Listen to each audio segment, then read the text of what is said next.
Martin jede dál s dodávkou jménem Max. V hlavě jasný plán, balíky skládá jak Lego. Žádnej stres, jede vpřed, box pípá, dveře cvakají, balíky se skládají. To je kurýr Martin, jede furt dál, on má ten svůj plán.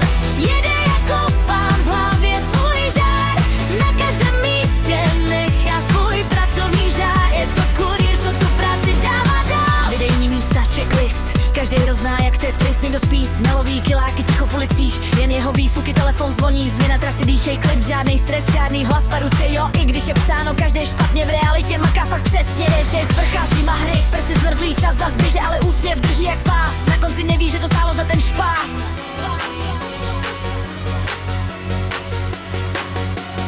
To je kurýr Martin, jede furt dál, jde zima, vítr, nic ho nesvalí. Balíky velké jak hovado, nic ho nesvalí. Balíky na sebe skládá, teď se vejdou a projdou. Martin mizí na další stopu, jede furt dál, špína z bod padá, do maxe se dá a jede dál, právě svůj plán.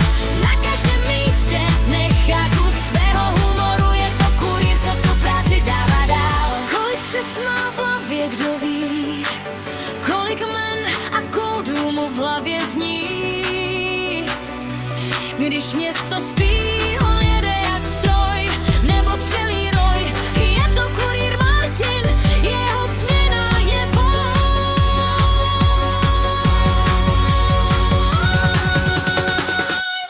To je kurýr Martin, jede furt dál, dál, zima, nic ho nesvalí. Balíky do boxu dává, dětem mává, občas zatroubí. Martina už všude znají a hezký den mu dají. Doma se nasedá, špína z bod opadá, v hlavě svou trasu má.